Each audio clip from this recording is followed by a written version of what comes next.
अस्सलाम वालेकुम जी। आज हम बनाने लगे हैं सिज़लर गोला कबाब। बहुत यमी, बहुत यूनिक रेसिपी है, बहुत ही जूसी और सॉफ्ट बनकर तैयार होते हैं। इससे पहले भी मैंने आपके साथ बहुत सारे कबाब की रेसिपीज़ शेयर की हैं, जिसको आप सबने बेहद पसंद किया और मुझे पूरा यकीन है इस रेसिपी को भी आप बहुत पसंद करने वाले हैं। रेसिपी को आपने ध्यान से और आखिर तक देखना है, स्किप बिल्कुल भी नहीं करना, क्योंकि मैं आपके साथ सारी टिप्स एंड ट्रिक्स शेयर करूंगी। अगर आपसे कबाब टूट जाते हैं, सॉफ्ट नहीं बनते या फिर जूसी नहीं बनते हैं, तो इस रेसिपी में ना आपके सारे ये मिसकंसेप्शन क्लियर हो जाएंगे। और ये देखें माशाल्लाह से।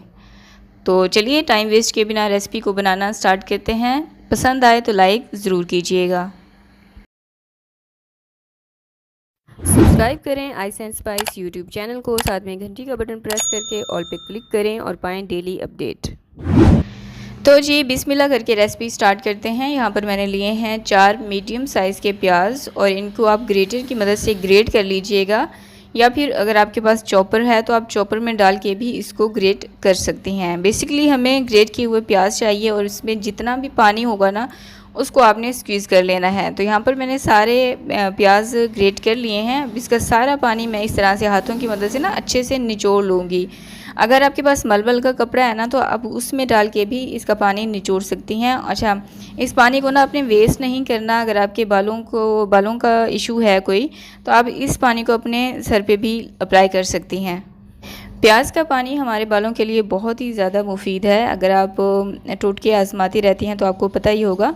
तो यहाँ पर मैंने सारे प्याज निचोड़ लिए हैं, इनको रख दूँगी साइड पर। अब यहाँ पर मैंने लिया है 500 ग्राम बीफ मिन्स। आधा किलो मैंने कीमा लिया है। इसमें 15% फैट है और 85% गोश्त है।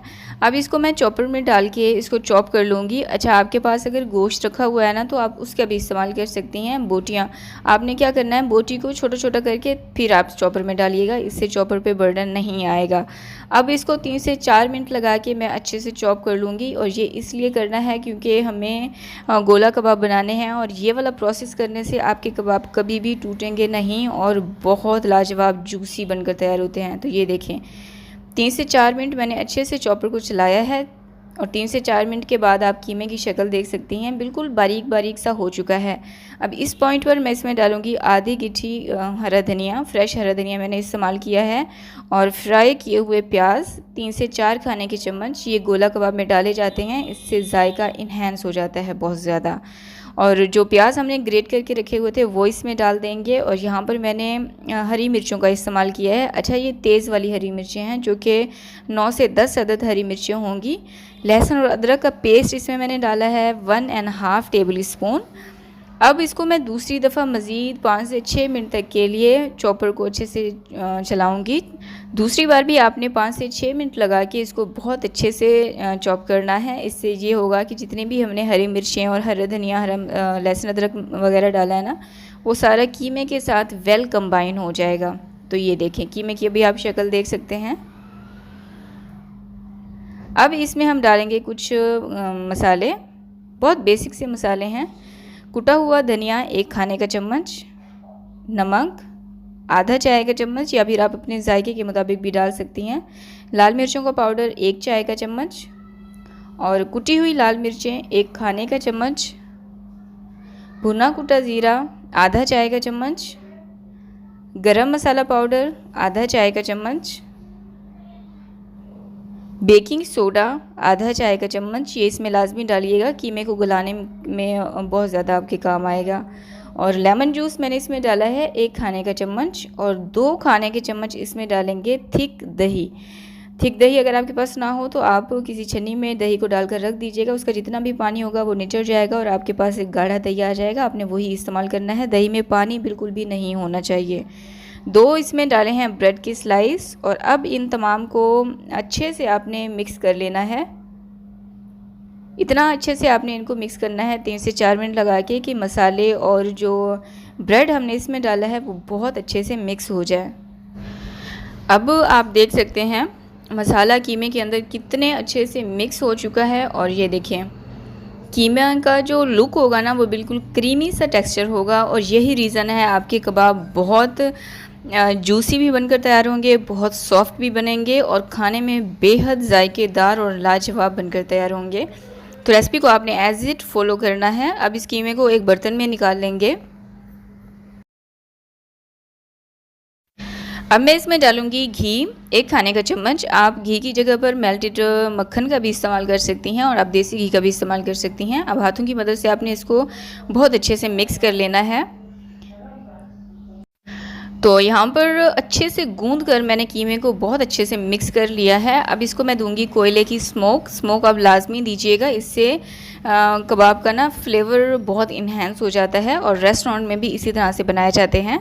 कोयले को मैंने जला लिया था। इसके ऊपर थोड़ा सा ऑयल डालकर ढककर कम से कम भी 10 मिनट तक के लिए आप इसको पड़ा रहने दें। 10 मिनट के बाद आप इसको रिमूव कर दें।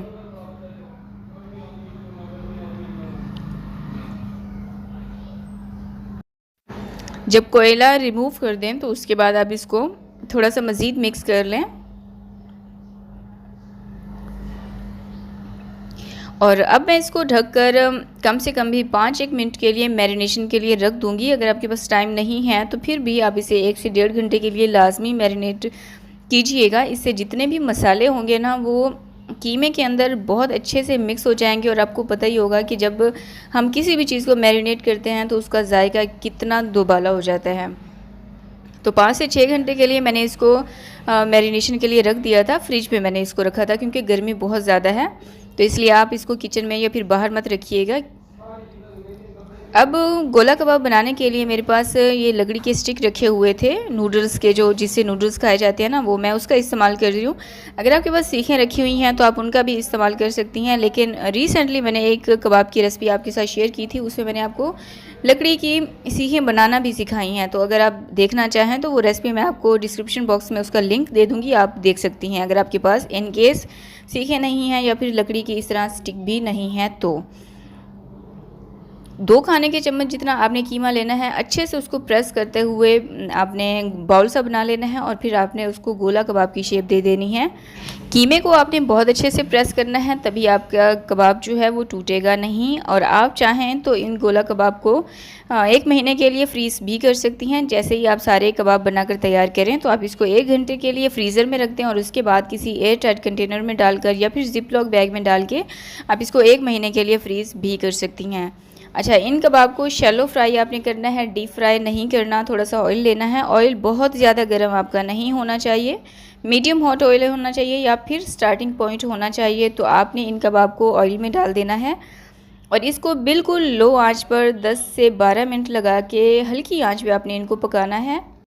गोला कबाब को डीप फ्राई नहीं किया जाता, शैलो फ्राई ही किया जाता है। और दूसरी जो टिप है, मेन और अहम टिप है, जैसे ही आप कबाब को पैन में डालें तो 2 से 3 मिनट तक उनको वैसे ही पड़ा रहने दें ताकि कबाब अपनी शेप पकड़ लें और उसके बाद आपने इनको इस तरह से हिलाना झुलाना है।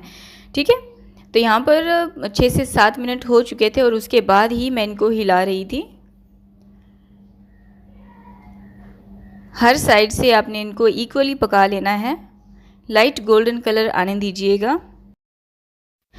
अब इस दौरान चूल्हे की आंच मैंने बिल्कुल लो रखी हुई है और लो आंच पे ही आपने इस तरह से फ्राई पैन को हिलाते हुए इनको फ्राई कर लेना है। जब हल्की आंच पर आप इनको फ्राई करेंगी ना तो आपके कबाब बिल्कुल भी ना तो टूटेंगे और जिस तरह से मैंने आपको बताया स्टार्ट में, आपने बिल्कुल भी इनको हिलाना नहीं है। 5 से 6 मिनट लगा के जब देखें इन्होंने अपनी शेप पकड़ ली है उसके बाद आपने इनको हिलाना है और हल्की आंच पे आपने इनको फ्राई करना है। तो आपके कबाब बहुत ही सॉफ्ट और बहुत ही जूसी बनकर तैयार होंगे। अच्छा, अब इनको सर्व करने के लिए मैंने आयरन सिजलर जो होता है ना उसका इस्तेमाल किया है। अच्छा, अब इनको सर्व इस तरह से किया जाता है कि जो आयरन प्लेट है ना ये बहुत ज़्यादा गर्म होनी चाहिए, तभी हमारे कबाब देर तक गर्म रहते हैं। तो बेस में मैंने रख दिए हैं थोड़े से प्याज और जब मैं आयरन प्लेट को मैंने गरम किया उसमें मैंने मक्खन डाल दिया था जो कि मेल्ट हो चुका था और इसके ऊपर आपने सारे कबाब रख देने हैं। अच्छा, अब एक जो ऑप्शनल है वो ये है कि मैंने मक्खन को मेल्ट करके इन कबाब के ऊपर डाल दिया था, जिससे एक तो इनमें शाइन बहुत ज़्यादा आ गई और खाने में बेहद लाजवाब बनकर तैयार होते हैं। तो ये वाला स्टेप टोटली ऑप्शनल है, डालना चाहें तो डाल सकती हैं, अदरवाइज़ आप मक्खन को स्किप भी कर सकती हैं। तो तैयार है सिजलर गोला कबाब की रेसिपी, रेस्टोरेंट स्टाइल हमने बनाया है और यकीन करें बहुत लाजवाब, बहुत यमी ये बनकर तैयार हुए थे। इंतहाई सॉफ्ट, इंतहाई जूसी, मुंह में जाते ही घुल जाएं। इसको आप तवा रोटी के साथ भी सर्व कर सकती हैं, नान के साथ सर्व करें या जिस तरह से आपको पसंद हो आप वैसे इसको सर्व कर सकती हैं। मैंने इनको तवा रोटी और हरे रायते के साथ सर्व किया था। और ये देखें, रेसिपी को आपने ज़रूर ट्राई करना है। इसके फीडबैक आपने मेरे साथ लाजमी शेयर करने हैं। इसकी अगर पिक्चर्स मेरे साथ शेयर करना चाहती हैं तो आप मेरे इंस्टाग्राम पर कर सकती हैं। मेरे इंस्टाग्राम का यूज़र नेम है iceandspice.pk। उम्मीद है कि वीडियो को लाइक कर दिया होगा और इसे शेयर भी कर दिया होगा। मुझे दुआ में याद रखें। अल्लाह हाफिज़।